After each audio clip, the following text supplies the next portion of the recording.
Have you ever wondered why a medicine that worked perfectly before suddenly feels weaker? Or why some people feel uncomfortable or even sick when they stop a drug? Today we are going to understand the science behind this: drug tolerance, drug dependence, and withdrawal. These are not just psychological ideas, they are deeply connected to how our brain and body adapt biologically. So let's start with the core principle. When a drug enters the body, it interacts with receptors, enzymes, or ion channels, especially inside the brain and nervous system. This interaction changes normal chemical signaling.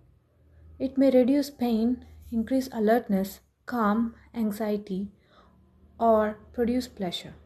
But our body always tries to maintain homeostasis, which means internal balance. So, when a drug repeatedly changes brain chemistry, the body does not stay passive, it adapts. The biological adaptation is the foundation for both tolerance and dependence. Now, let's understand drug tolerance. Drug tolerance means the effect of a drug decreases over time with repeated use. The same dose that once gave a strong response now gives a weaker response. So the person feels the need to increase the dose. In simple words, same drug, same dose, but less effect. Why does this happen? Because the body becomes familiar with the drug and tries to neutralize its influence to restore balance. There are several types of tolerance and each works differently. Pharmacokinetic or metabolic tolerance. This happens mainly in the liver. The liver increases production of drug metabolizing enzymes like cytochrome P450. The drug is broken down faster, so less reaches the bloodstream. Example: alcohol tolerance in regular drinkers. Pharmacodynamic cellular tolerance. This occurs at the receptor level. Receptors may become less sensitive or decrease in number, called downregulation. The signal inside neurons weakens, so the drug reduces. Behavioral tolerance. Here the brain learns to compensate. A person may appear normal or coordinated even when the drug is present because the nervous system adapts behaviorally. Cross tolerance. Tolerance to one drug leads to tolerance to another drug with a similar mechanism. For example, alcohol and benzodiazepines both affects GABA receptors. Acute tolerance. Tachyphylaxis. This develops very quickly, sometimes within hours or days, common with nasal sprays or stimulants. Reverse tolerance. This is the opposite. Repeated use increases the drug's effect instead of decreasing it, seen with some stimulants like amphetamines. It's also called sensitization.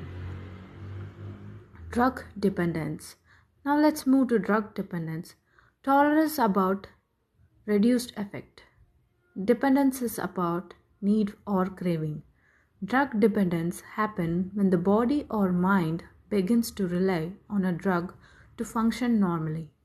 There are two types: physical dependence, the body physiologically adapts, and psychological dependence, emotional or mental craving. Withdrawal concept. Withdrawal refers to the negative symptoms that occur when drug use is reduced or stopped. Why does withdrawal happen? Because the body had adjusted to the presence of the drug. Removing it suddenly creates a chemical imbalance. Symptoms vary depending on drug type: depressants, tremors, anxiety, sweating, seizures; opioids, muscle pain, vomiting, restlessness; and stimulants, fatigue, depression, irritability. All these processes are strongly linked to the brain reward pathway, especially the mesolimbic dopamine system.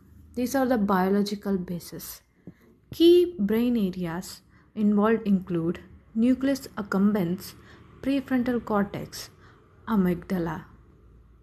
Neurochemicals like dopamine, GABA, glutamate, serotonin, and endorphins are affected. Repeated exposure causes synaptic plasticity changes, meaning the brain literally rewires itself. We can see the relationship like a flow. Repeated drug uses leads to neural adaptation. Neural adaptation leads to tolerance, higher dose needed. It also leads to dependence. The body needs the drug. And when the drug stops, withdrawal appears. These are connected but not identical. To conclude, tolerance reduces effect, dependence creates need, withdrawal shows the reaction of absence. And the key takeaway is our brain is incredibly adaptive, and that adaptation can be both productive and risky depending on how substances are used. Thank you for watching.